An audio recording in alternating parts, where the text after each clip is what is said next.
বাবরি মসজিদের জন্য বাংলাদেশের মুসলমান শহীদ হয়েছে। আপনাদের ভুলে যাওয়ার কথা না, 1992 সনে ওরা যখন বাবরি মসজিদে হামলা করে, এদেশের তাওহীদি মুসলমান বুক ফাটা আর্তনাদ নিয়ে রাজপথে মিছিল করেছে। জানে কাফেরদের পক্ষে দালালি করে মুসলমানদের বুকের মধ্যে তারা বুলেট নিক্ষেপ করেছে, মুসলমানদেরকে শহীদ করেছে। 500 বছরের পুরাতন ঐতিহ্যবাহী বাবরি মসজিদকে ভেঙে দিয়ে ওরা রাম মন্দির নির্মাণ করতে চাচ্ছে। মাটি তাদের মন্দিরকে অ্যাকসেপ্ট করছে না। সুবহানাল্লাহ বলবেন না? এসব ফয়সালা কার? ফয়সালা কার? আসসালামু আলাইকুম ওয়া রাহমাতুল্লাহি ওয়া বারাকাতুহু। প্রিয় ভাইরা, যত মানুষ আপনারা মাহফিলে এসেছেন, আমাদের সফলতা কি জানেন? আপনারা সব সময় শুনে থাকবেন যে একজন আলেম আর যিনি আলেম নন তিনি কখনোই সমান হতে পারে না। এটা কোরআন শরীফের ভাষা। এর পেছনে বড় কারণ হচ্ছে একজন আলেম তার সারা জীবনে শুধুমাত্র ইলম অর্জন করে না, ইলম আমলের পাশাপাশি তিনি কত মানুষকে ইলমের কথা বলেন, তার পুঁজি, তার ইনভেস্টটা কত বড় হয় একটু ভেবেছেন আপনারা? আমি মাঝে মাঝে ভাবি, এই যে আমরা প্রতিদিন কথা বলি আল্লাহ 30 দিন, কখনো রাতে, কখনো দিনে, কখনো সকালে, কখনো সন্ধ্যায় মানুষের সামনে আমরা কথা বলছি। আমাদের এই কথাগুলো যদি আমরা আল্লাহর জন্যই বলে থাকি আর আল্লাহর কাছে এই কথাগুলো মাকবুল হয়ে থাকে, তাহলে আমাদের আমল নামায় কত হাজার মানুষকে আমরা দিনে কথা শুনিয়েছি। একটু ভাবুন তো, নবী করিম সাল্লাল্লাহু আলাইহি সাল্লাম বলেছেন, আদ-দাল্লু আলাল খাইরি কাফাইলিহি ওয়াদ-দাল্লু আলাশ শাররি কাফাইলিহি। কোন ব্যক্তি যদি মানুষকে কল্যাণের রাস্তা দেখায় তো সে যেন কল্যাণের কাজটা নিজেই করলো। কোন ব্যক্তি যদি মানুষকে খারাপ কাজের রাস্তা দেখায়, খারাপ কাজটা নিজে না করলেও মনে হচ্ছে, ধরে নিতে হবে যে খারাপ কাজটা সে নিজেই করেছে। যদি কল্যাণের রাস্তা এরকম হয়ে থাকে, প্রতিদিন 1000, 5000, 10,000, 20,000, 50,000 মানুষের কানে একজন আলেম কোরআনের আওয়াজ পৌঁছে দেন, ভাবতে পারেন তার আমল নেওয়ার ইনভেস্টটা কত মজবুত হয়েছে, কত ভারী হয়েছে। এই জন্য একজন আলেমের শান মান আল্লাহ পাক অনেক বাড়িয়ে দেন। আপনারা জানেন আলেমদেরকে মানুষ কত ভালোবাসেন। লোকেরা বলে, হুজুর আমাদের দোকানে একটু আপনি হেঁটে যাবেন, বাস, আর কিছু লাগবে না, আপনার হাতটাকে আমরা একটু স্পর্শ করতে চাই, আপনাদের কপাল ধরে একটু চুমু খাইতে চাই, জীবনে একবার নজরে সচক্ষে দেখতে চাই। আপনারা বলুন, এই ভালোবাসা কেন? মানুষ কেন একজন আলেমের প্রতি এতটা আবেগ আপ্লুত হয়ে যায়? কারণটা কি? এর কারণ হচ্ছে একজন ব্যক্তি যখন কোরআনের সান্নিধ্যে আসে আর কোরআনের কথা যখন বলতে থাকে, কোরআনের কথা বলতে বলতে কোরআনের ভাষাটা তার জবান থেকে বের হতে হতে কোরআনের সান্নিধ্য গ্রহণ করার কারণে, কোরআনের সংস্রবের কারণে আল্লাহ পাক তারও দাম এবং মর্যাদাই বাড়িয়ে দেন। আমি তো চা দিতে বলেছিলাম, বয়ানের পরে দেওয়ার নিয়ত করছে নাকি? না না, এটা সাবেক চা। আমি বর্তমান চা চেয়েছিলাম একটা আসার আগে। হুজুর স্টেজ উঠাইলে গরম চা দিবে, এখন গরম চা খাওয়াইতে গেছে, কই গেছে? আছেন? আচ্ছা, এগুলো শীতের দিন, এগুলো স্টিল রাখতে হয়। এগুলো মাইকে চাওয়া ঠিক না।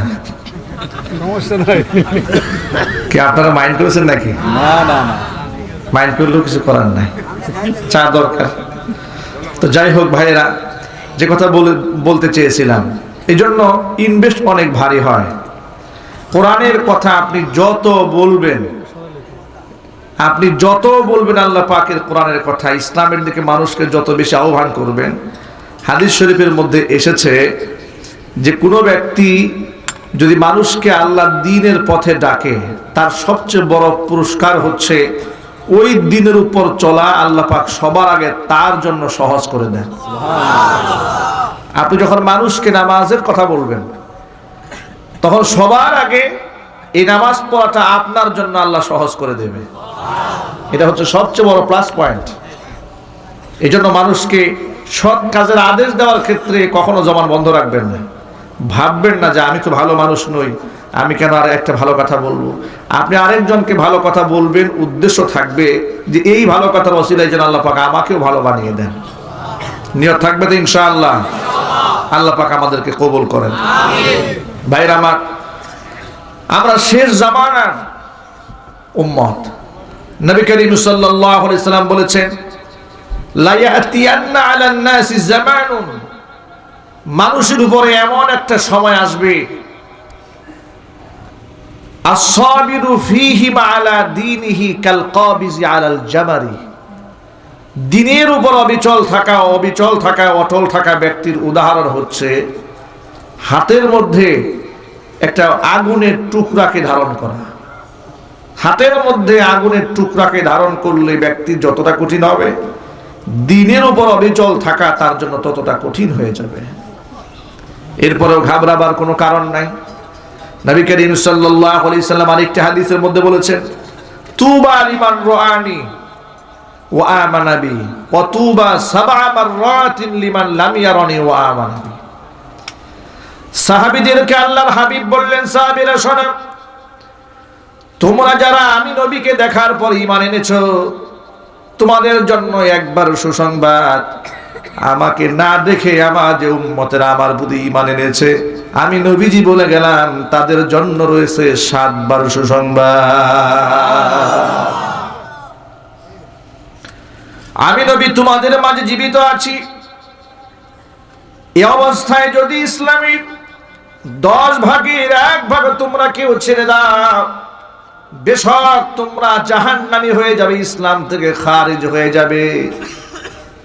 আর আমি যখন জমিনে থাকবো না, আখিরি জামানায় আমার কিছু উম্মতরা আসবে, ফাসাদের মুহূর্তে 10 ভাগ ইসলামের 1 ভাগও যদি কেউ মজবুত ভাবে আঁকড়ায় ধরে রাখতে পারে, আমি নবীজি বলে গেলাম অবশ্যই সেই ব্যক্তি জান্নাতি হবে। আল্লাহর নবী আমাদের জন্য সহজ করে দিয়েছেন। আমরা তো আর রাসূলকে পাইনি, সচক্ষে আমরা হুজুরকে দেখতে পাইনি, যাকে দেখা মাত্র সাহাবীদের ক্ষুধা তৃষ্ণা নিবারণ হয়ে যেত, ক্ষুধা তৃষ্ণা নিবারণ হয়ে যেত। নবী করিম সাল্লাল্লাহু আলাইহি সাল্লামের চেহারা দেখা মাত্র সাহাবীদের ঈমান বৃদ্ধি হয়ে যেত। হযরত আবু হুরায়রা রাদিয়াল্লাহু তাআলা আনহু নবীজির সাহাবীদের মধ্যে সবচেয়ে বেশি হাদিস বর্ণনাকারী সাহাবী হযরত আবু হুরায়রা রাদিয়াল্লাহু তাআলা আনহু। 5374টা হাদিস তিনি একা বর্ণনা করেছেন। তিনি বলেন, হাদিস যেন ছুটে না যায়, এই জন্য সারা দিন নবীজির পিছনে পড়ে থাকতাম, আসহাবুস সুফফার সদস্য হয়ে গিয়েছিলাম। ক্ষুধার যন্ত্রণায় মাঝে মাঝে এমন কঠিন অবস্থা হয়ে যেত, দাঁড়াতে পারতাম না, হামাগুড়ি দিয়ে চলতাম, ঘরের মধ্যে থাকতে পারতাম না, রাস্তায় বের হয়ে যেতাম। এভাবে কষ্ট করেছি, তারপরেও যেন একটা হাদিস ছুটে না যায়, যার কারণে আল্লাহ পাক তাকে এই উম্মতের সর্বশ্রেষ্ঠ মুহাদ্দিস বানিয়ে দিয়েছিলেন। জোরে বলেন সুবহানাল্লাহ। যিনি যে ক্ষেত্রে যতটুকু ত্যাগ এবং কোরবানি করবেন, আল্লাহ পাক তাকে ততটুকুর মর্যাদা বাড়িয়ে দেবেন। ইন্নাল্লাহা লা ইউদিউ আজরাল মুহসিনিন, আল্লাহ পৃথিবীর কোন মুহসিনের বিনিময়কে, আজরকে, কষ্টকে নষ্ট করেন না। আপনি যতটুকু পানিতে নামবেন ততটুকু ভিজবেন, এটা সহজ ভাষা। ইসলামের জন্য আপনি যতটুকু ত্যাগ এবং কোরবানির সম্মুখীন হবেন, আপনি ততটাই বেশি মর্যাদার পাত্র হবেন। তাওহীদ প্রতিষ্ঠিত করতে গিয়ে, আল্লাহ পাকের একত্ববাদ প্রতিষ্ঠিত করতে গিয়ে পৃথিবীতে একজন নবীকে পর খুলে অগ্নিকুণ্ডের মধ্যে নিক্ষিপ্ত করা হয়েছিল। তার নাম কি? সবাই জুড়ে বলেন। তিনি আমাদের কি হন? আদি পিতা। কি হন? তিনি মুসলমানদের জাতির পিতা। হযরত ইব্রাহিম আলাইহিস সালাতু ওয়াস সালাম, তিনি কি খারাপ মানুষ ছিলেন? তাহলে তার জাতি তাকে অগ্নিকুণ্ডে নিক্ষেপ করলো কেন? গালিগালাজ করতেন, মানুষকে মারধর করতেন, বরং জন্মলগ্ন থেকে একজন আদর্শ মানুষ ছিলেন। সুবহানাল্লাহ। সাধারণত বাবা মা যা করে বাচ্চারা তাই করে দেখে দেখে, ঠিক কিনা? ইব্রাহিম আলাইহিস সালাতু ওয়াস সালামের বাবা একজন মুশরিক, মাও মুশরিক। তাদের ঘরে জন্ম নিলেন মুসলিম জাহানের জাতির পিতা হযরত ইব্রাহিম আলাইহিস সালাতু ওয়াস সালাম। ছোট্টবেলায় দেখতে পেলেন পিতা আজর মাথার মধ্যে মূর্তি বহন করে বাজারে নিয়ে যায়, বাজারে বিক্রি করে মূর্তি, ঘরের মধ্যে মূর্তির পূজা করে। জিজ্ঞেস করলেন, মা হাদিহি তামাসিলুল্লাতি আনতুম লাহা আকিফুন, বাবা ও আমার জাতি, এগুলা কি, কিসের মূর্তি এগুলো? আমি দেখি তুমি সারাদিন এগুলো আরাধনা করো, পূজা করো, অর্চনা করো। তারা কি জবাব দেবে? তারা বলছে, ক্বালু ওয়াজাদনা আবাআনা লাহা আবিদিন, আমরা দেখেছি আমাদের বাপ দাদা যারা ছিলেন, আমাদের পূর্বসূরীরা তারা এগুলা করত, এই ইবাদত করত, তাদেরকে দেখে দেখে আমরাও করি। ইব্রাহিম আলাইহিস সালাতু ওয়াস সালাম, ছোট্ট ইব্রাহিম বলছে, ক্বালু ক্বালা আনতুম ওয়া আবাউকুম ফি দালালিন মুবিন, তোমরা এবং তোমাদের পিতা বাপ দাদারা যারা ছিল সব তোমরা সুস্পষ্ট গুমরাহি এবং বিভ্রান্তির মধ্যে আছো। ছোটবেলা থেকেই তার প্রশ্ন ছিল, নিজের হাতে তৈরি করা মূর্তির সামনে নিজেরা মাথা নত কেন করো? সুবহানাল্লাহ। এই কেন তিনি প্রশ্ন করেছেন তার জীবনের শুরুতে। এই জন্য ইব্রাহিম আলাইহিস সালাতু ওয়াস সালাম হচ্ছেন পৃথিবীতে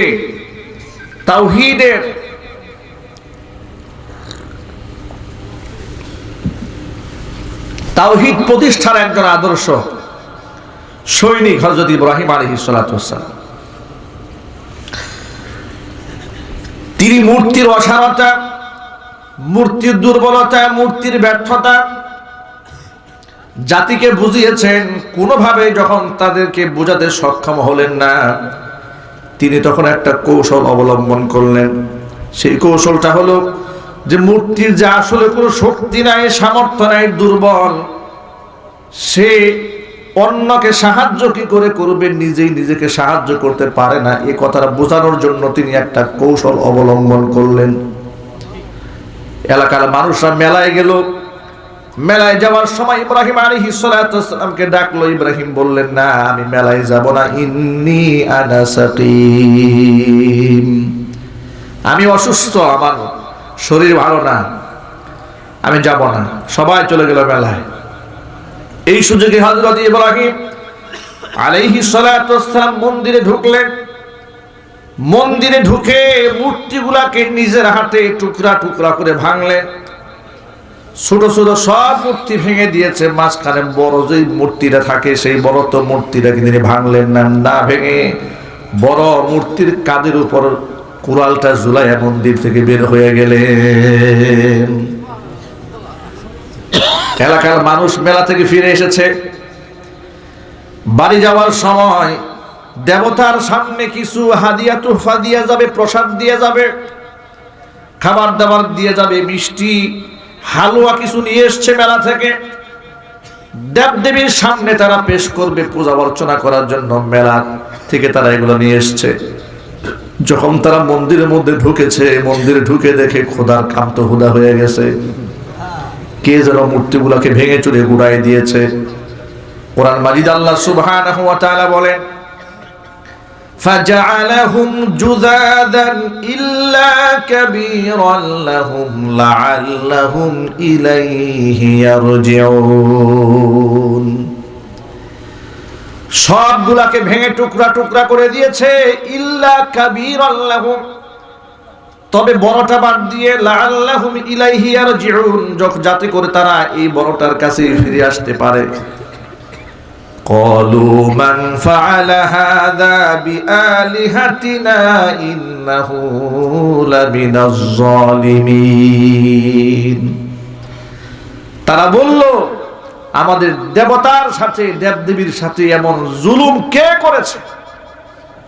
ইন্নাহু লামিনাজ জালিমিন, যে আচরণটা করেছে নিঃসন্দেহে সে একটা জালেম। তদন্ত কমিটি গঠন করা হলো। চতুর্দিকে নমরুদ লোক লাগিয়ে দিয়েছে, কে এই কাজ করলো তাকে ধরে নিয়ে আসো। তদন্তের রিপোর্ট পেশ করা হলো বাদশার সামনে। বাদশার সামনে বলা হলো, ক্বালু সামি'না ফাতান ইয়াযকুরুহুম ইউক্বালু লাহু ইব্রাহিম। তারা বলল, একটা যুবককে আমরা সব সময় শুনি এই দেবদেবীর সমালোচনা করতে। আমাদের দৃঢ় বিশ্বাস এই কাজটা ওই ইব্রাহিম ছাড়া আর কেউ করে নাই। যদি কেউ করেই থাকে, ইব্রাহিম ছাড়া কেউ করে নাই, কারণ এই সমাজে একজন মানুষই আছে দেবদেবীর বিরোধিতাকারী, তার নাম হলো ইব্রাহিম। নমরুদ বাহিনী বলল, ক্বালু ফাতু বিহি আলা আয়ুনিন নাসি লাআল্লাহুম ইয়াশহাদুন। মানুষের সামনে তাকে হাজির করো, সবার সামনে ইব্রাহিমের বিচার হবে। এত বড় সাহস তার! দেবদেবীর গায়ে হাত দিয়েছে, আমাদের দেবতার হাত পা ভেঙে গুড়িয়ে দিয়েছে, তার বিচার হবে, তার সাজা হবে, তার কঠিন প্রায়শ্চিত্ত ভোগ করতে হবে। তাকে হাজির করো, বিচারকের সামনে তাকে দাঁড় করায় দাও, বিচারের কাঠগড়ায় তাকে দাঁড় করাও। ইব্রাহিম আলাইহিস সালাতু ওয়াস সালামকে আনা হলো। এরপরে ইব্রাহিম আলাইহিস সালাতু ওয়াস সালামকে ডেকে বলছে, আনতা ফাআলতা হাযা বিআলিহাতিনা ইয়া ইব্রাহিম। ইব্রাহিম, এই কাজটা তুমি করেছো? এই যে মূর্তিগুলো ভেঙে টুকরা টুকরা করা হয়েছে, কাজটা কি তুমি করেছো? ইব্রাহিম খলিল কৌশল অবলম্বন করলেন। তিনি বললেন, ক্বালা বাল ফাআলাহু কাবীরুহুম হাযা ফাসআলুহুম ইন কানু ইয়ানতিকুন। আমাকে তোমরা জিজ্ঞেস করেছ যে আমি ভেঙেছি কিনা। আমি তো বলতে চাই, এদের মধ্যে যে বড়, এই বড়টা এই কামটা করেছে। সুবহানাল্লাহ। আচ্ছা, এদের মধ্যে বড় ইব্রাহিম আলাইহিস সালাতু ওয়াস সালামের চেয়ে কি মূর্তি বড়? কথা বলে না কেন? তিনি একটু কৌশলে কথাটা বললেন যে এদের মধ্যে যে বড়, এই বড় এই কামটা করছে। ওরা মনে করছে, দেখো বড় মিয়া মনে হয় ভাঙছে। ইব্রাহিম আলাইহিস সালাতু ওয়াস সালাম এই কৌশলে কথাটা বললেন, কারণ একজন নবী কখনো মিথ্যা কথা বলতে পারেন না। নবীরা মিথ্যা কথা বলেন?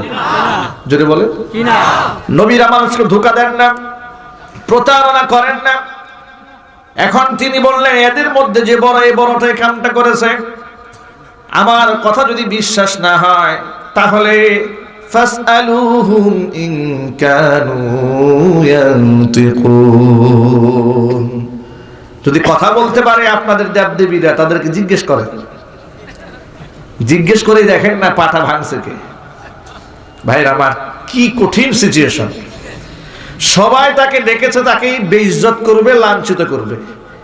তিনি এমন এক প্রশ্ন করে বসলেন, জিজ্ঞেস করেন এদেরকে কে ভাঙছে। এখন এরা তো সবাই হতচকিত হয়ে গেল, এটা কেমন কথা? এই কাঠের মূর্তি, পাথরের মূর্তি, এদেরকে কি জিজ্ঞেস করব? এই মূর্তি কথা শোনে নাকি? কথা বলে না কেন? মূর্তি কথা শোনে? মূর্তি কথা বুঝে? মাথা তাদের নত হয়ে গেল, নিজেরাই বড় চিন্তিত হয়ে পড়লো এই প্রশ্নের জবাব কি। নিজেরাই একে অপরকে দোষারোপ করে বলে তাফসীরে কিতাবের মধ্যে এসেছে, নিজেরাই একে অপরকে দোষারোপ করে বলতে লাগলো, ইব্রাহিমকে কে বিচারকের কাঠগড়ায় দাঁড় করাবার পরামর্শ দিয়েছে, ওর আগে ধর। এই বেইজ্জত হওয়ার জন্য ওর এক নাম্বার দায়ী। কারণ এই প্রশ্ন সে করে ফেললো, এখন আমাদের উপায় কি? আমরা কি জবাব দেবো এখন? তখন তারা নিজেরা সিদ্ধান্ত নিল যে ওর সাথে বার্গেনিংয়ে যাওয়া যাবে না, একটা সমঝোতায় আসতে হবে। সমঝোতায় কি? তাকে বুঝাই বলো, ঠান্ডা মাথায় বলো, রাগ করে নয়। বুঝাই বলো, বাবা তুমি তো জানো এরা কথা বলতে পারে না। ওরা ঠান্ডা মাথায় বলল, তুমি তো জানো মা হাউলা ইয়ানতিকুন সালাতু ওয়াস সালাম। এখন বুঝতে পারলেন যে আমি এই পয়েন্টে তোমাদেরকে আটকায় দেওয়ার জন্যই কাজটা করেছি। ইব্রাহিম আলাইহিস সালাতু ওয়াস সালাম বললেন, উফিল লাকুম ওয়া লিমা তা'বুদুনা মিন দুনিল্লাহি আফালা তাকিলুন। ধিক্কার তোমাদের জন্য, ধিক্কার তোমাদের সমস্ত দেবদেবীদের জন্য। আল্লাহকে বাদ দিয়া এই সমস্ত দেবদেবীর পূজা অর্চনা তোমরা করো, যারা নিজেরাই নিজেদের ভালো মন্দ করতে পারে না, তোমাদের ভালো মন্দ কেমনে করবে? কথা বলেন। নিজেদেরকে পর্যন্ত রক্ষা করতে পারে না। নিজেদের মাথায় পাখি এসে পায়খানা করলে এতগুলা হাতের মধ্য থেকে একটা হাত দিয়া ওই পায়খানা পরিষ্কার করতে পারে না, সাফও করতে পারে না। তাদের সামনে সেজদা দাও, তাদের কাছে সাহায্য চাও, আসলেই তো তোমাদের মাথায় কিছু নাই। আফালা তাকিলুন, আকল নাই, বুদ্ধি নাই, জ্ঞান নাই। যখন যুক্তিতে তর্কে সবার সামনে তারা হেরে গেল, সব সময় জানেন জালেমদের একটা কাজ হচ্ছে যুক্তিতে তর্কে বাস্তবতায় যখন তারা হেরে যায়, জালেমদের কাজ হচ্ছে তখন তারা পেশি শক্তি ব্যবহার করে। তখন তারা পেশি শক্তি ব্যবহার করে প্রতিপক্ষকে ঘায়েল করতে চায়। পেশি শক্তি ব্যবহার করে নমরুদ ঘোষণা করলাম, قالوا حرقوه وانصروا آلهتكم إن كنتم فاعلين। তাড়াতাড়ি ইব্রাহিমকে ধরো, হাররিকুহু এর আগুন দিয়ে পুড়ায় মারো, ওয়ানসুরু আলিহাতাকুম ইন কুনতুম ফাইলিন, তোমরা তোমাদের দেবদেবীকে সাহায্য করো, দেবদেবী বড় বিপদে আছে।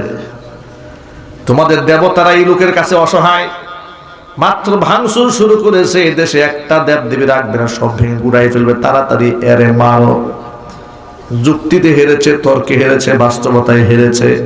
ওদের ব্যর্থতা, ওদের অসারতা, ওদের নোংরামি সব যখন প্রকাশ করে দিয়েছে, ওদের দুর্বলতা, তখন তারা পেশি শক্তি ব্যবহার করতে চাইল, পেশি শক্তির মাধ্যমে তাকে জ্বালিয়ে দিতে চাইল। ইব্রাহিম আলাইহিস সালাতু ওয়াস সালাম তার দাবির ক্ষেত্রে অটল থাকলেন, অবিচল থাকলেন। আমি এক আল্লাহর তাওহীদের কথা বলি, দেবদেবীর অসারতার কথা বলি, শত সহস্র মূর্তি দেবতার কোনো ক্ষমতা নাই, এই বিশ্বাস আমার অন্তরের, এই বিশ্বাস আমার জবানের, এটা আমি অন্তরে লালন করি, জবান দিয়ে সেটা আমি প্রকাশ করি। আমি আমার সকল ভাইদের কাছে জানতে চাই, দেবদেবীর কোনো ক্ষমতা আছে? আরো জোরে। এটা কি শুধুমাত্র এখন বললেন না, এটা আমাদের মনের বিশ্বাস, আমাদের অন্তরের দৃঢ় বিশ্বাস হচ্ছে মূর্তি দেবদেবীর কোনো ক্ষমতা নাই, সকল ক্ষমতার মালিক হচ্ছেন আল্লাহ রাব্বুল আলামিন। ঠিক কিনা? এখন কেউ যদি বলে মূর্তির সমালোচনা করা ঠিক না, কার মধ্যে কি আছে বলা যায় না, এই কথা যদি কোনো মুসলমান বলে তাহলে ঈমান থাকবে? জোরে বলতে হবে, ঈমান থাকবে না? ঈমান থাকবে না, সে বেঈমান, কাফের হয়ে যাবে, মুরতাদ হয়ে যাবে। লোকেরা আমাদেরকে শেখায় যে মূর্তির সমালোচনা করা ঠিক নয়। বাংলাদেশ অসাম্প্রদায়িক বাংলাদেশ, এখানে সব ধর্মের মানুষ বসবাস করবে, বেশ ভালো কথা, মোস্ট ওয়েলকাম। আমরাও তো এই কথাই তো আমরা বলি, এই কথা তো ইসলামের কথা। লা ইকরাহা ফিদ্দীন, ধর্মের মধ্যে জবরদস্তি করে ভিন্ন ধর্মের লোকদেরকে মুসলমান বানানো যাবে না, এটা ইসলামের বক্তব্য। লাকুম দীনুকুম ওয়ালিয়া দীন, তোমরা তোমাদের ধর্ম পালন করো, আমরা আমাদের ধর্ম পালন করি, এটা হচ্ছে ইসলামের বক্তব্য। কিন্তু তোমরা পূজা করবা, তোমাদের পূজার ঠাকুরের ছবি মুসলমানের মাথার মধ্যে বেঁধে রাস্তায় মিছিল করবা, আর এটার নাম দিবা নিরপেক্ষতা, এটা শয়তানি, এটা ধর্মান্ধতা, এটা হচ্ছে ধর্ম নিরপেক্ষতা নয়, এটা হচ্ছে ধর্মহীনতা। কথা বলেন ঠিক কিনা? অনেক মুসলমান তো আজকে পূজা করে কিনা? পূজা করে, আবার তারা নাকি আবার দৈনিক 70-80 রাকাত নামাজও পড়ে, আবার বলে তাহাজ্জুদ, প্রতিদিন 70-80 রাকাত তাহাজ্জুদ পড়ে, আবার পূজা আসলে পূজাও করে। দাম্ভিকতার অহংকার কাকে বলে? তিনি আবার আলেমদের সাথে বলে না খেলা হবে। এই পাগলামি কথা বন্ধ করতে হবে। তোমাদের খেলা তো প্রায় সময় ইউটিউবে লোকেরা দেখে, মনে নাই ময়মনসিংহের তোমাদের খেলোয়াড়ের কথা? তোমাদের বুড়া খেলোয়াড়ের ইতিহাস এই জাতি জানে। জামালপুরের ডিসি সাহেবের খেলা ওই দেশবাসী দেখেছে। কথা বলেন ঠিক কিনা? অতএব তোমাদের এই সমস্ত খেলার কথা বলে দেশে বিভ্রান্তি সৃষ্টি করে কোনো লাভ নাই। আলেমদের বিরুদ্ধে যে কথা বলবে, আল্লাহ পাক তাকে হিরো থেকে জিরো বানায় দেবে। আর আলেমদের পক্ষে যে থাকবে, ইসলামের পক্ষে যে থাকবে, কোরআনের পক্ষে যে থাকবে, আল্লাহ পাক তাকে জিরো থেকে হিরো বানিয়ে দেবেন। এজন্য আলেমদের পক্ষে আপনারা আছেন না? নাই?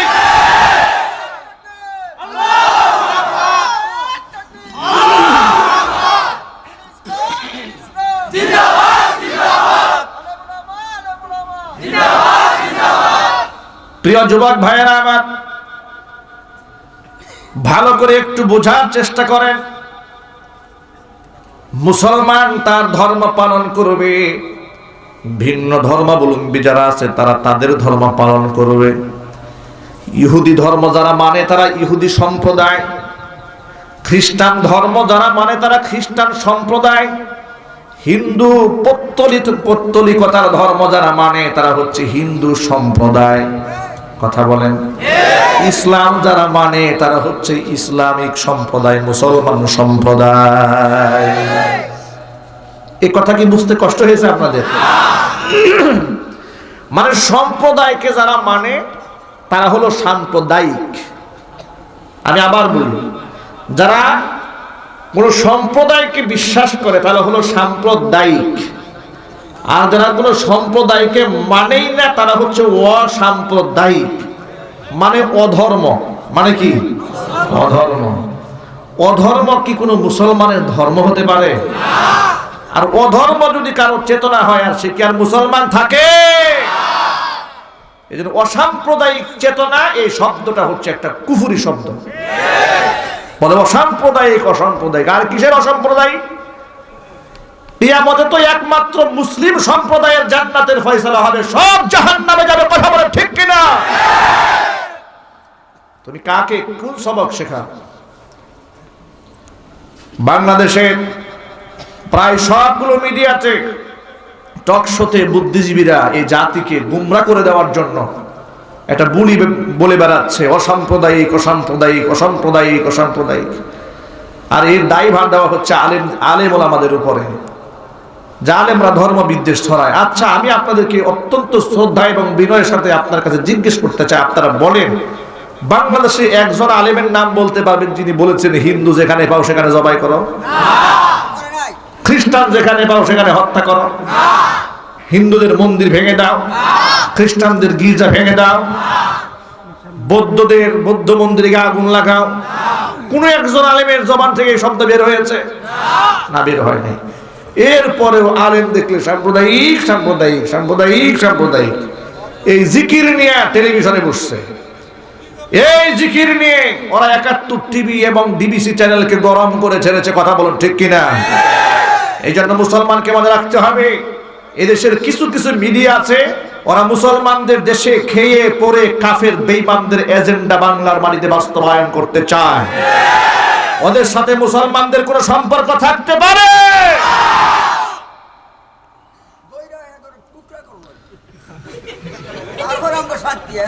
আমার বন্ধুগণ, এত গরম হওয়া চলবে না।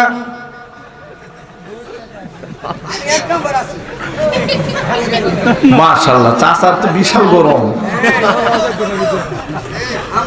শক্তি আছে, ঈমানি। আল্লাহু আকবার, লিল্লাহি তাকবীর। ঈমানি চেতনা এমনই হওয়া উচিত। আমি আমার জীবনের বিনিময়ে হলেও তাওহীদ ধরে রাখবো, ঠিক কিনা? তাওহীদের ক্ষেত্রে কোনো কম্প্রোমাইজ আছে? কথা বলেন। ধর্মের ক্ষেত্রে কোনো কম্প্রোমাইজ আছে? কোনো সুযোগ নাই। সকল ভাইদেরকে, সকল মুসলমানকে তাওহীদের ক্ষেত্রে মজবুত হতে হবে। ইব্রাহিম আলাইহিস সালাতু ওয়াস সালাম তিনি একমাত্র ব্যক্তি যাকে এই তাওহীদের উপর প্রতিষ্ঠিত থাকার কারণে গায়ের জামা কাপড় তাকে টেনে ছিঁড়ে ফেলা হয়েছিল, অগ্নিকুণ্ডের মধ্যে নিক্ষেপ করা হয়েছিল। আল্লাহ সুবহানাহু ওয়া তাআলা অগ্নিকুণ্ডকে বেহেশতের বাগান বানিয়ে দিয়েছিলেন। এই যে কষ্ট তিনি করলেন ধর্মের জন্য, এই যে কষ্ট তিনি করলেন আল্লাহর জন্য, আপনারা বলেন এর বিনিময়ে কি নষ্ট হবে? নষ্ট তো হবে না। আল্লাহ সুবহানাহু ওয়া তাআলা ঘোষণা দিয়েছেন, কাল হাসরের কঠিন ময়দানে মানুষের গায়ে যখন কোনো জামা কাপড় থাকবে না, কোনো নারীর গায়েও জামা থাকবে না, পুরুষের গায়েও থাকবে না, মা আয়েশা রাদিয়াল্লাহু তাআলা আনহা বললেন, ও নবীজি, আমরা যে মহিলা মানুষ, আমাদের গায়েও জামা থাকবে না? বলেন না। আমাদের কি শরম হবে না? আল্লাহর হাবিব বলেন না, মোটেও শরম হবে না। কিসের শরম? কিয়ামতের মাঠে মানুষ এত বেশি পেরেশান হয়ে যাবে, মানুষ ইয়া নাফসি বলে চিৎকার মারতে থাকবে। কার গায়ে জামা আছে, কার গায়ে পোশাক আছে, এটা দেখার সময় সেদিন হবে না।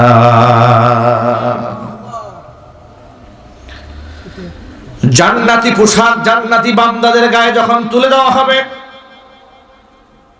ইব্রাহিম আলাইহিস সালাতু ওয়াস সালামকে সবার আগে জান্নাতের পোশাক আল্লাহ পাক কিয়ামতের ময়দানে উঠায়া দেবেন। সবার আগে জাতির পিতার গায়ে বেহেশতি পোশাক আল্লাহ পাক উঠায় দিবেন। তার কারণটা কি? তার কারণ হচ্ছে এই দুনিয়াতে আল্লাহর একাত্মবাদ প্রতিষ্ঠিত করতে গিয়ে তার জামা খুলতে হয়েছিল। আমার আল্লাহ পাক বলেন, ইন্নাল্লাহা লা ইউদিউ আজরাল মুহসিনিন। মুহসিনিন যারা, তাদের বিনিময়কে আমি আল্লাহ নষ্ট করি না। আপনি ইসলামের জন্য যতটুকু করবেন, আপনার আমল নামার মধ্যে ততটুকু ইনভেস্ট হয়ে যাবে। সুবহানাল্লাহ। এই জন্য ঈমানের বিষয় হচ্ছে সেনসিটিভ বিষয়, এই ব্যাপারে কোনো ছাড় নাই। এমনকি আপনার হুমকি দিলেও কাজ হবে না, ধমকি দিলেও কাজ হবে না। আপনারা কাদেরকে হুমকি দেন? আমরা তো সে আদর্শের সৈনিক যারা জীবন দেওয়াটাকে গৌরবের মনে করি। আপনারা আমাদেরকে হুমকি দেন। আমরা তো আমাদের ইসলামের জন্য দিনকে, আমাদের জীবনকে, আমাদের জান এবং মাল উৎসর্গ করে দিয়েই তো আমরা মুসলমান হয়েছি। মুসলমানের বিশ্বাস হচ্ছে মুসলমানের জান এবং মাল দুটোই আল্লাহর। এই বিশ্বাস যে মুসলমানের নাই, শুধু মুসলমান না। আমার জান কার? কথা বলেন। আমার মাল কার? আল্লাহর দেওয়া জান, আল্লাহর দেওয়া মাল আল্লাহর রাস্তায় খরচ করতে আমার আপত্তি কোথায়? কোরআন মাজিদ আল্লাহ রাব্বুল আলামিন বলেছেন, ইন্নাল্লাহা আশতারা মিনাল মুমিনিনা আনফুসাহুম ওয়া আমওয়ালাহুম বিআন্না লাহুমুল জান্নাহ ইউকাতিলুনা ফি সাবিলিল্লাহি ফায়াকতুলুনা ওয়া ইউকতালুন।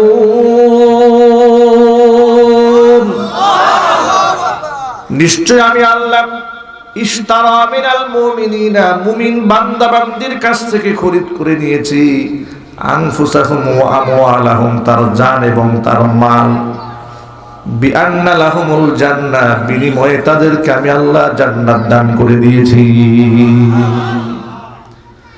ইকাতিলুনা ফি সাবিলিল্লাহি ফায়াকতুলুনা ওয়া ইউকতালুন, আমি আল্লাহর রাস্তায় তারা লড়াই করবে, সংগ্রাম করবে, যুদ্ধ করবে, জিহাদ করবে। আমি আল্লাহর জন্য দ্বীনের স্বার্থে তারা হয়তো কাউকে মারবে না, হয় নিজে শহীদ হয়ে যাবে। যারা শহীদি পেয়ালা পান করে, শাহাদাতের পেয়ালা পান করে জমিন থেকে বিদায় হবে, তারা মরে যাবে না। তাদের এমন অবস্থা হয়ে যাবে, মৃত শব্দ তাদের সামনে ব্যবহার করা যাবে না, বলতে হবে তারা জিন্দা আছে। জোরে জোরে বলেন সুবহানাল্লাহ। শহীদরা কখনো মরে না। চা দিয়েন তো।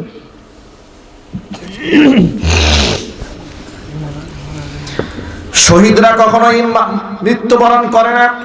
আল্লাহ সুবহানাহু ওয়া তাআলা বলেছেন, ওয়ালা তাহসাবান্নাল্লাযীনা কুতিলু ফি সাবিলিল্লাহি আমওয়াতা বাল আহইয়াউন ইনদা রাব্বিহিম ইউরযাকুন। আমি আল্লাহর রাস্তায় যারা জীবন দিয়েছে, তারা মৃত্যুবরণ করেছে, মরেছে, এই ধারণাও তোমরা করো না। বাল আহইয়াউন, বরং তারা জিন্দা, ইনদা রাব্বিহিম ইউরযাকুন, তাদের রব আমি আল্লাহর পক্ষ থেকে তাদেরকে রিজিক খাওয়ানো হয়।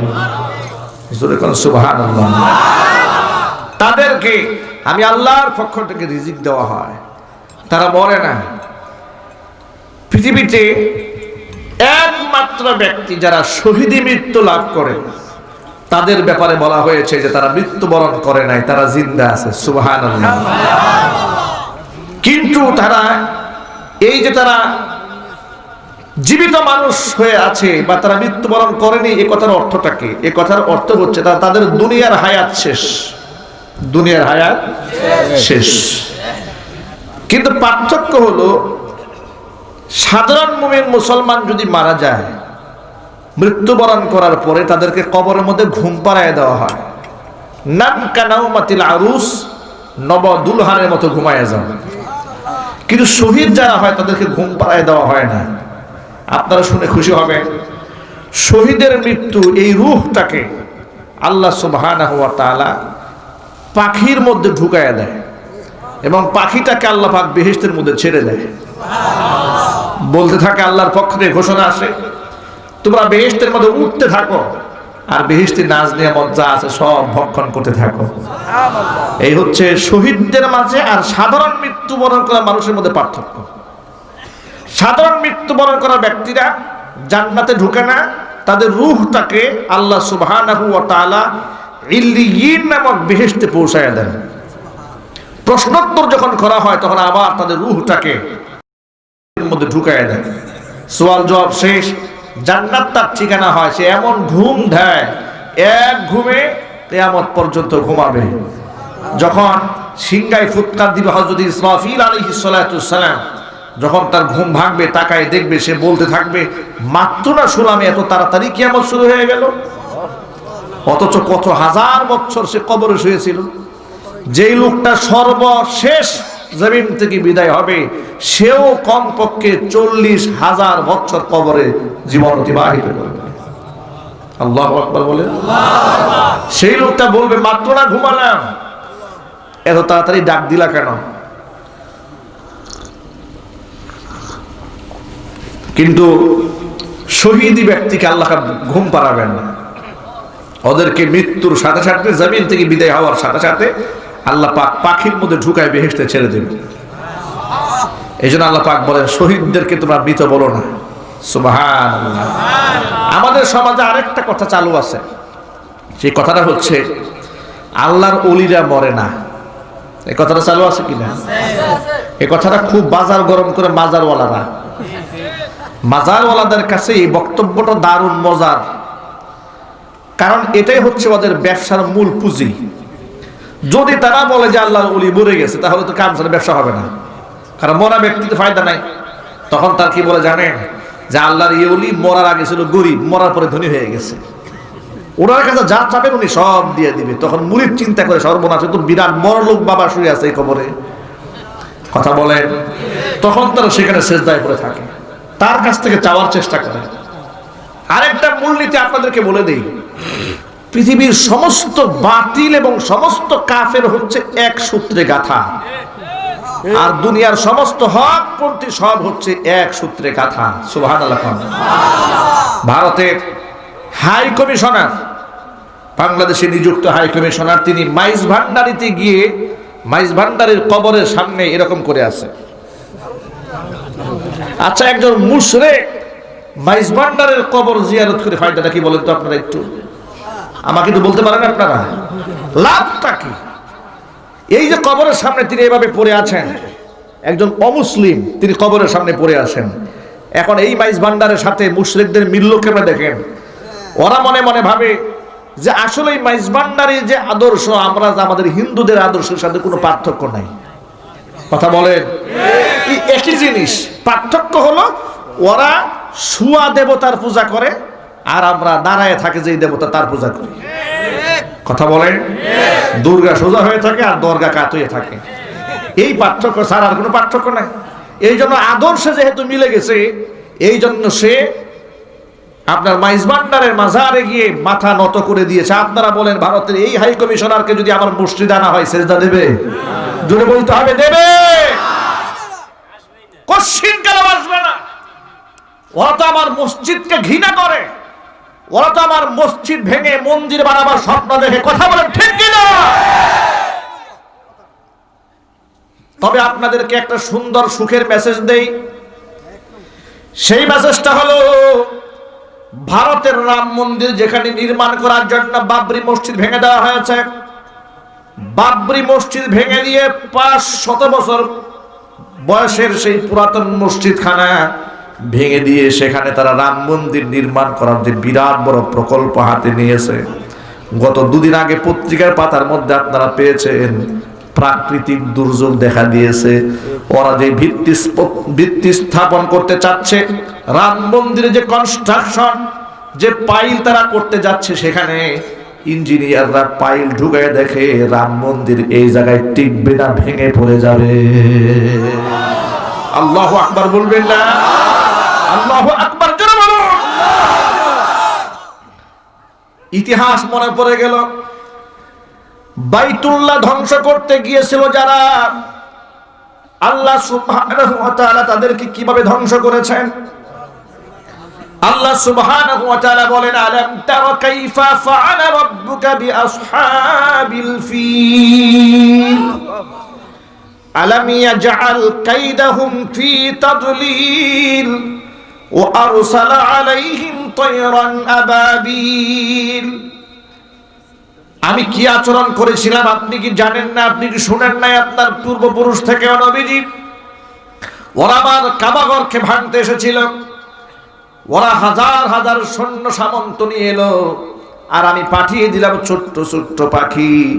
পাখির ঠোঁটের মধ্যে ছোট্ট কণা, ডান পায়ে ছোট্ট কণা, বাম পায়ে ছোট্ট কণা, তিনটা কণা দিয়ে পাঠিয়ে দিলাম। এক একটা কণা মিসাইলের চেয়েও শক্তিশালী। উপর থেকে কণাটা ফেলেছে, মুফাসসিরিন কিরামরা লিখেছেন এক একটা কণা এতটা পয়জন আর বিষাক্ত, যার গায়ে পড়েছে চুলকাতে চুলকাতে মুহূর্তের মধ্যে চামড়া টেনে ছিঁড়ে ফেলে দিয়েছে। শুধু তাই না, যে হাতির উপর পড়েছে ওই হাতির পেট ছিদ্র হয়ে জমিনের মধ্যে গেড়ে গিয়েছে। সে আল্লাহ এখনো আছে না নাই? আল্লাহ পাক বাইতুল্লাহকে রক্ষা করেছিলেন। বাবরি মসজিদের জন্য আমরা অনেক কেঁদেছি। বাবরি মসজিদের জন্য বাংলাদেশের মুসলমান শহীদ হয়েছে। আপনাদের ভুলে যাওয়ার কথা না, 1992 সনে ওরা যখন বাবরি মসজিদে হামলা করে, এদেশের তাওহীদি মুসলমান বুক ফাটা আর্তনাদ নিয়ে রাজপথে মিছিল করেছে। জানে কাফেরদের পক্ষে দালালি করে মুসলমানদের বুকের মধ্যে তারা বুলেট নিক্ষেপ করেছে, মুসলমানদেরকে শহীদ করেছে।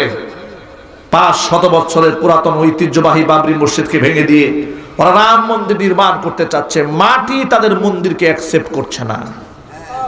সুবহানাল্লাহ বলবেন না? এসব ফয়সালা কার?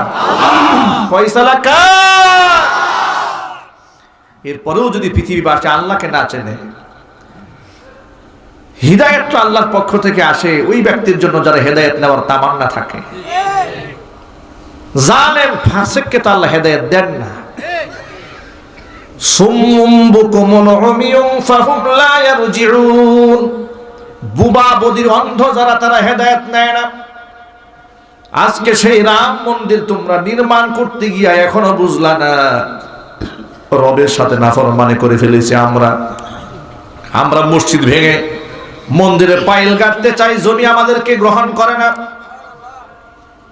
ইঞ্জিনিয়াররা বলছে এখানে যদি রাম মন্দিরে কনস্ট্রাকশন দাবায় দেওয়া হয়, ছাদটা যে কোনো সময় ভেঙে টুকরা টুকরা হয়ে যেতে পারে। ফয়সালা কার? জোরে বলেন না ফয়সালা কার? আমার আল্লাহ পাক বলেন, ওয়া মাকারু ওয়া মাকারাল্লাহু ওয়াল্লাহু খায়রুল মাকিরিন। ওরা চক্রান্ত করেন, চক্রান্তের উত্তম জবাব রয়েছে আমি আল্লাহর কাছে। ইন্নাহুম ইয়াকিদুনা কাইদা ওয়া আকিদু কাইদা। ওরা চক্রান্ত করে আর চক্রান্তের জবাব দেই আমি আল্লাহ। এই জন্য মুমিন মুসলমানেরা সাবধান হয়ে যান। পরকাল আছে, মিজান আছে, পুলসিরাত আছে। এগুলাকে শুধুমাত্র মুখ দিয়া জবানে বিশ্বাস করার, মানুষের সামনে পেশ করলে হবে না, অন্তরে লালন করতে হবে। আর এমন ভাবে লালন করতে হবে, আমাকে যদি জবাই করা হয়, আমাকে যদি টুকরা টুকরা করে দ্বিখণ্ডিত করে ফেলে দেওয়া হয়, এরপরে আমি আমার আদর্শ থেকে এক চুল দূরে সরে যাব না। এটাই আমার আদর্শ। আমি বিশ্বাস করি মূর্তির সাথে মুসলমানের কোনো সম্পর্ক থাকতে পারে না, এটাই আমার ইসলাম। কথা বলেন। মূর্তি থাকবে মন্দিরে, আমাদের কোনো আপত্তি আছে? আরো জোরে। মুশরিক যদি হাজারটা মূর্তিও বানায় আমাদের মনে কোনো ব্যথাও নাই। তাদের জন্য আল্লাহর কাছে হেদায়েতের দোয়া করতে পারি যে আল্লাহ হেদায়েতের পথে তুমি এদেরকে ফিরিয়ে দাও, কিন্তু তাদের সাথে আমাদের কোনো সংঘর্ষ নাই। কিন্তু মুসলমানের সন্তান হয়ে যদি বলে ধর্ম বুঝি না, ইসলাম বুঝি না, মূর্তি বানাবোই বানাবো, এই কথা যদি কোনো মুসলমানের জবান থেকে বের হয়, আল্লাহর কসম, আল্লাহর কসম, আল্লাহর কসম, 3 বার বললাম, আল্লাহর কসম করে বলি ও আর মুসলমান থাকে না, মুরতাদ হয়ে যায়। এই জন্য মুসলমানকে বলি মুসলমান সাবধান হয়ে যাও, নিজের আখের গুছাও। না জানি কোন সময় মালাকুল মাউত চলে আসে, থাকবে না ক্ষমতা, থাকবে না দম্ভ, থাকবে না অহংকার। কবরের মধ্যে একটা বার জিজ্ঞেস করা হবে না তুমি কোন দলের নেতা, কোন দলের কর্মী, একটা বার জিজ্ঞেস করা হবে না।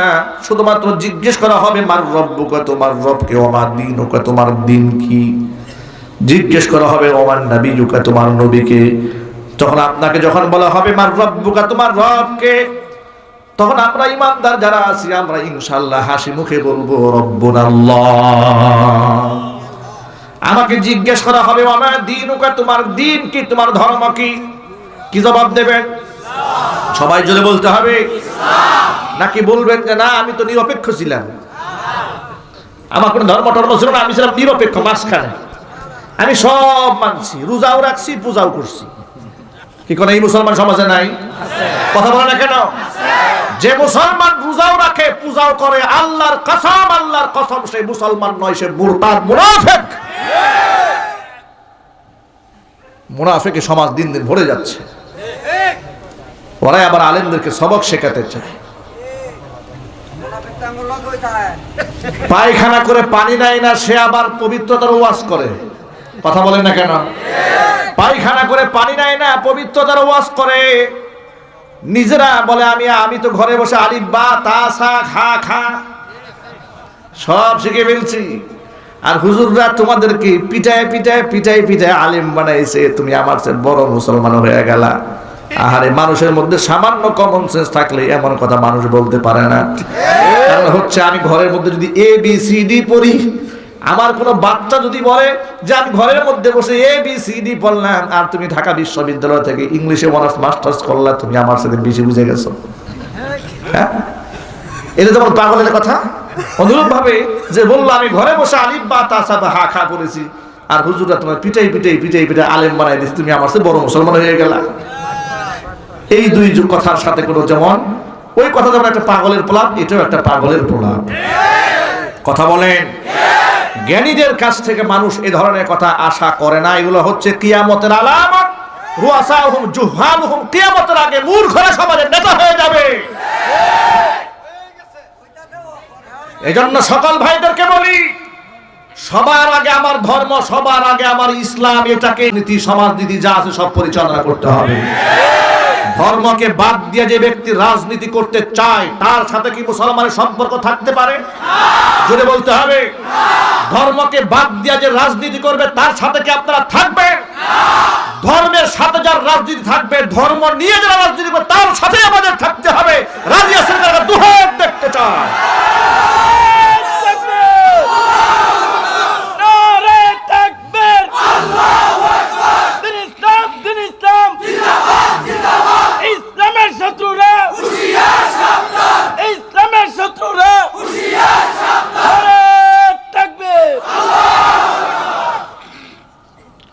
এজন্য সকল ভাইদেরকে বলি, ভাইরা আমার, ধর্ম তো আমার গৌরবের ধন, ধর্ম হলো আমার পরিচয়।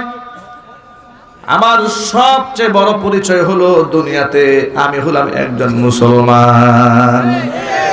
এর চাইতে বড় পরিচয় আর আছে? পৃথিবীর যে কোনো কান্ট্রিতে আপনি যান, আপনি তাদের ভাষা বুঝেন আর না বুঝেন, কিন্তু একটা পরিচয় আপনার, যে আমি একজন মুসলমান। আফ্রিকায় চলে যাবেন, আপনি যেভাবে নামাজ পড়েন, ওই আফ্রিকার কালো মানুষটা সেইভাবে নামাজ পড়ে।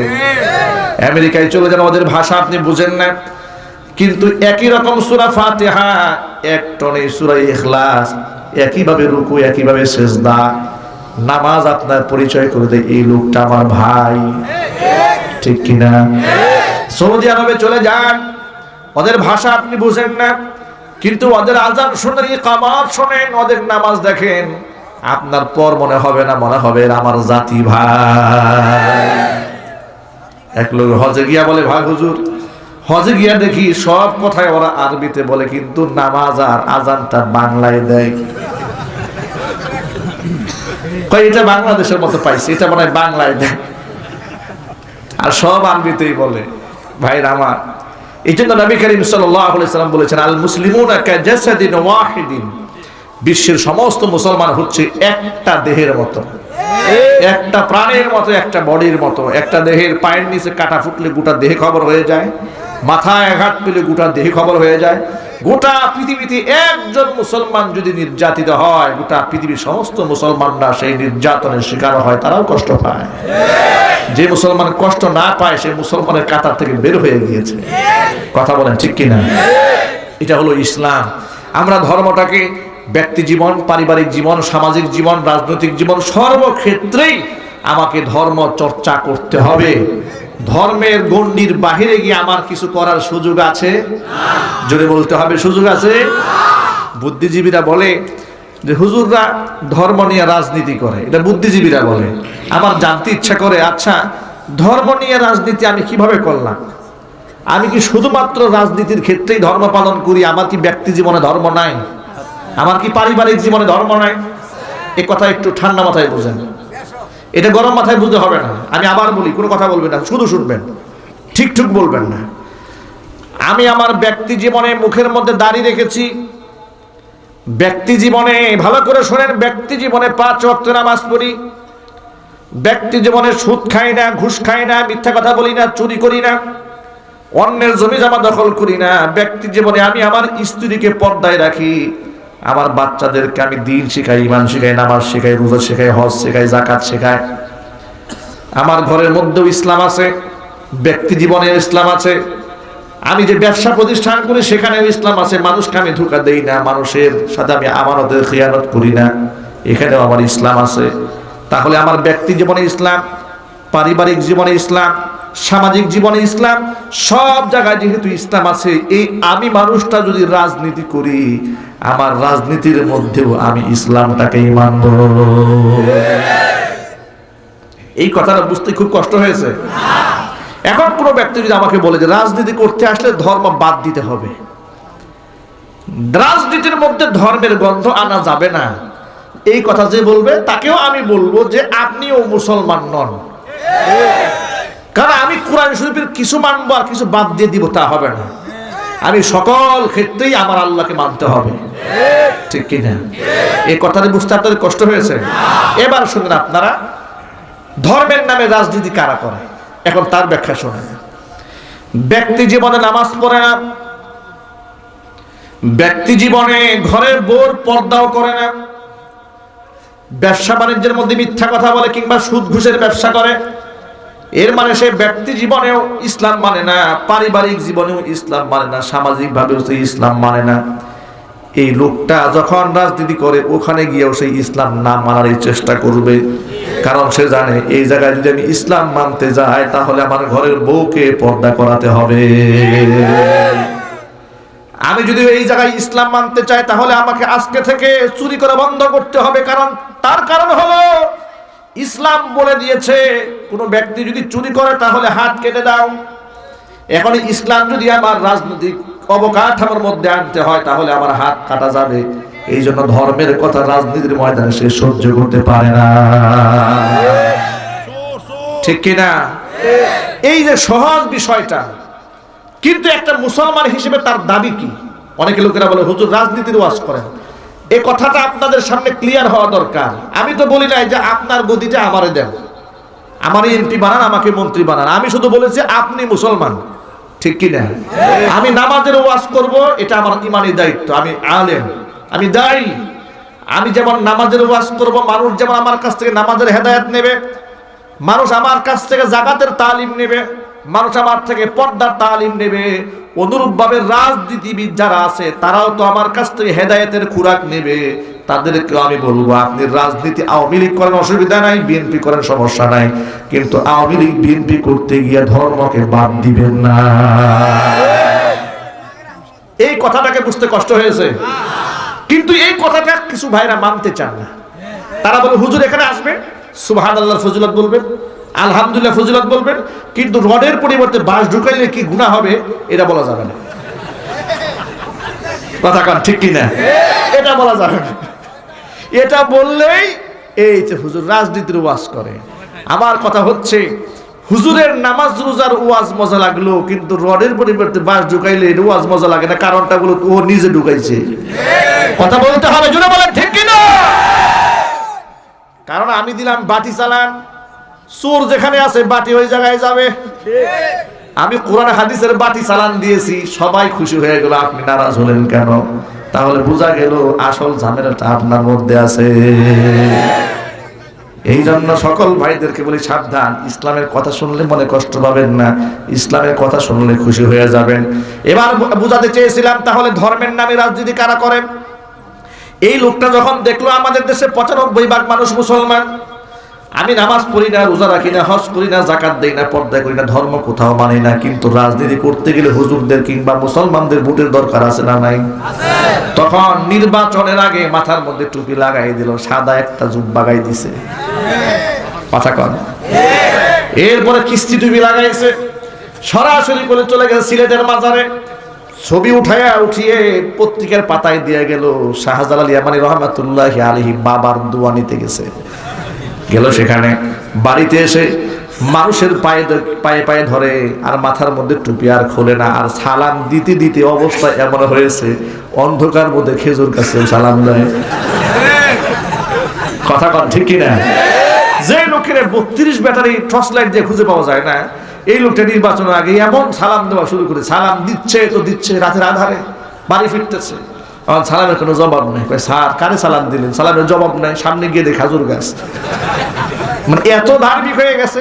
এখন আপনারা বলেন যে আসল রাজনীতিটা করে কারা? ধর্ম নিয়ে রাজনীতি তারা করে যারা ব্যক্তি জীবনে, পারিবারিক জীবনের ধর্মকে মানে না।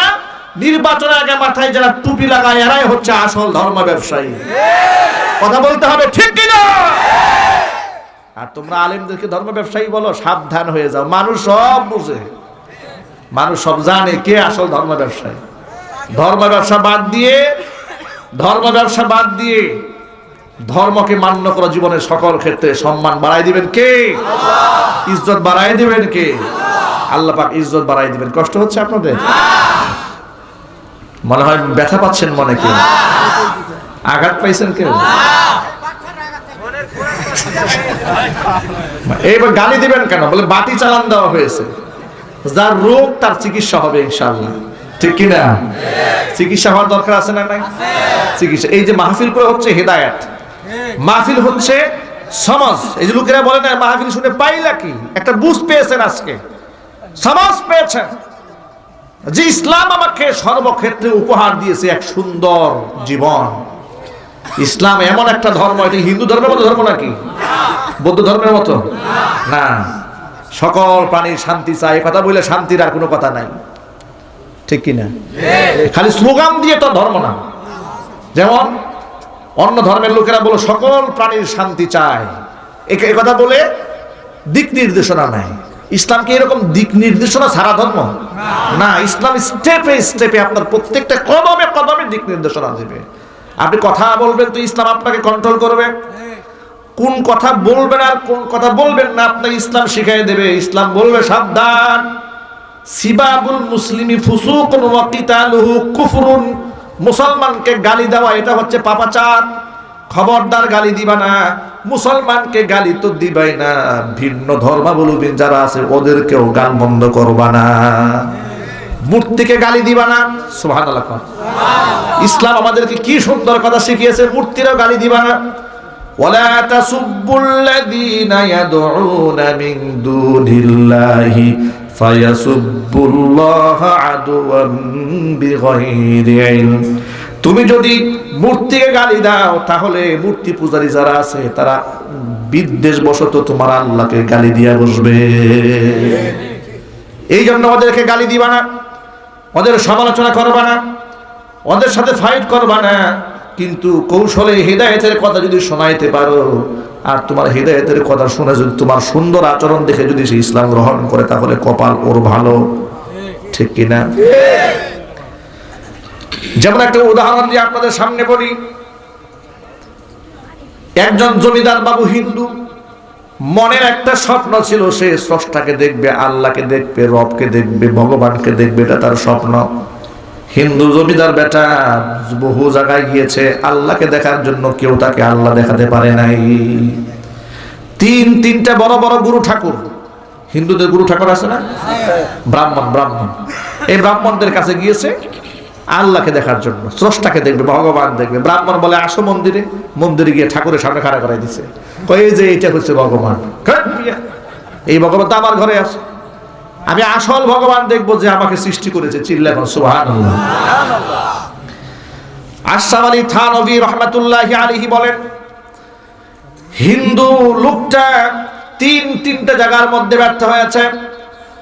সর্বশেষ একজন ব্রাহ্মণের কাছে গিয়া যখন জানতে চাইলো আমি আল্লাহকে দেখতে চাই, বলে আমি দেখাইতে পারবো, আসতে হবে রাত 2টা বাজে, বলে যাবো আমি রাত 2টায়, টাকা লাগবে এতগুলো, তাও দেবো, সমস্যা নাই, কিন্তু ভগবান দেখাতে হবে।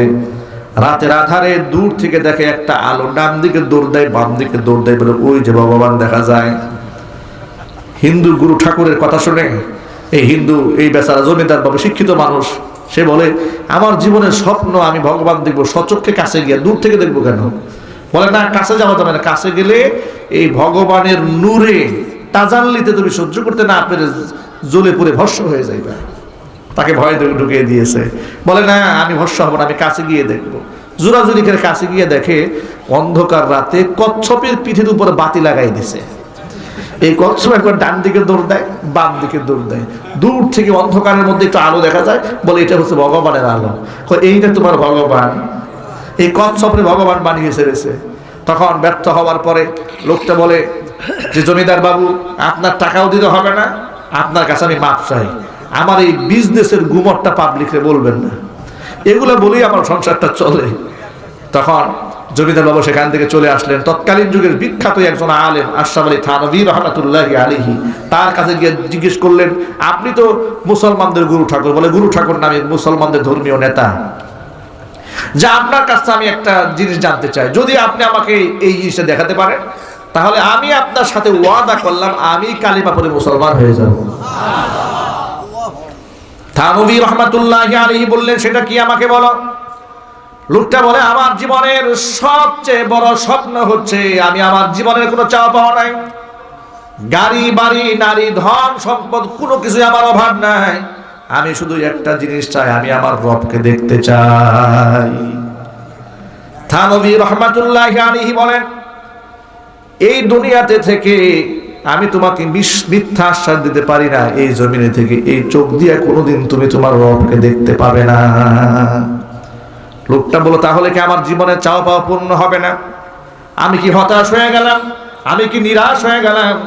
থানভী রাহমাতুল্লাহি আলাইহি বলেন হতাশ হবে না, নিরাশ হবে না, তবে তোমার একটা কথা শোনাই আমি, ইসলাম গ্রহণ করো আর না করো সেটা তোমার ব্যাপার, তুমি গ্রহণ করলে তোমার লাভ, না করলে তোমার ক্ষতি, এখানে আমার কোনো লাভ লস নাই। কিন্তু তোমাকে এতটুকু সহযোগিতা করতে পারি, এতটুকু আশা তোমাকে আমি দিয়ে দিতে পারি, তুমি যদি আল্লাহর প্রতি ঈমান আনো, এক আল্লাহর প্রতি ঈমান আনো, বিশ্বাস করো আর ইসলাম ধর্ম গ্রহণ করে মান্য করে চলো আর ঈমান ও ইসলাম নিয়ে জমিন থেকে বিদায় হতে পারো, অবশ্যই কিয়ামতের মাঠে তুমি তোমার রবকে দেখতে পাবে।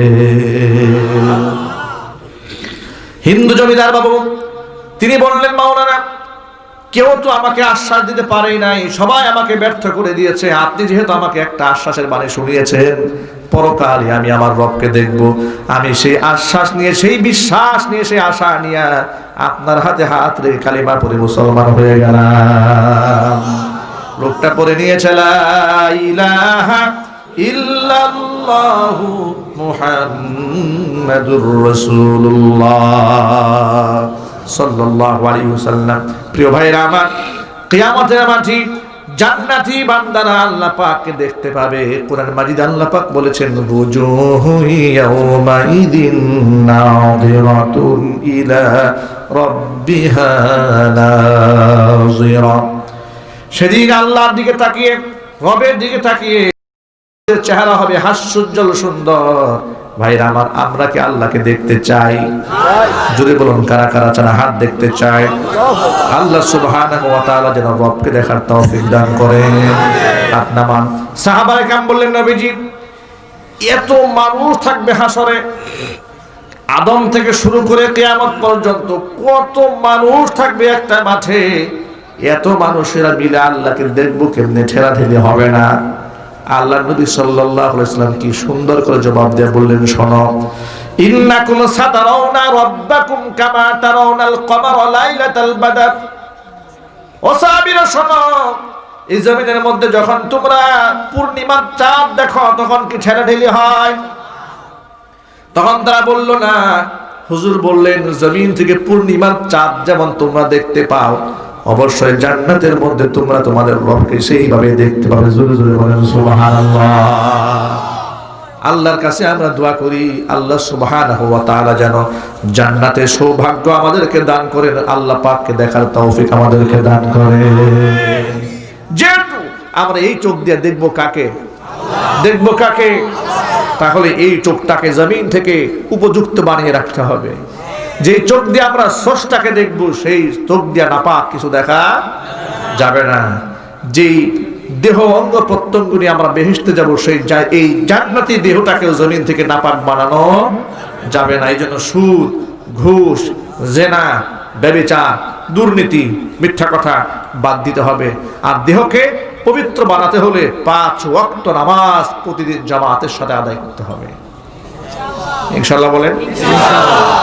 নামাজে যাওয়ার জন্য ব্যক্তি যখন ওযু করে, ওযুর প্রত্যেকটা অঙ্গের যখন পানির মধ্যে দিয়ে আমরা ধৌত করি, যে অঙ্গ ধৌত করি সেই অঙ্গের গুনাহ ওযুর পানির সাথে আল্লাহ ঝরায় দেয়। এভাবে 5 বার ওযু হয়, 5 বার নামাজ হয়, ব্যক্তি গুনাহ থেকে মুক্ত হয়ে যায়। আল্লাহ সুবহানাহু ওয়া তাআলা আমাদের সকলকে এই দেহটাকে জমিন থেকে জান্নাতি বানাবার উপযুক্ত করার তৌফিক দান করেন, উপযুক্ত বেহেশতি হওয়ার তৌফিক আল্লাহ পাক আমাদেরকে দান করেন। আল্লাহ সুবহানাহু ওয়া তাআলা আল্লাহর প্রতি দৃঢ় ঈমান এবং বিশ্বাস নিয়ে জমিন থেকে বিদায় হওয়ার তৌফিক দান করেন। কালিমায়ে শাহাদা পড়তে পড়তে, কালিমায়ে তাওহীদ পড়তে পড়তে আল্লাহ পাক যেন আমাদের মৃত্যু নসিব করেন। সকলে বলুন আল্লাহুম্মা আমিন। আস্তাগফিরুল্লাহ আস্তাগফিরুল্লাহ রাব্বি মিন কুল্লি যামবি ওয়া আতুবু ইলাইহি ওয়া লা হাওলা ওয়া লা কুওয়াতা ইল্লা বিল্লাহিল আলিয়্যিল আযীম।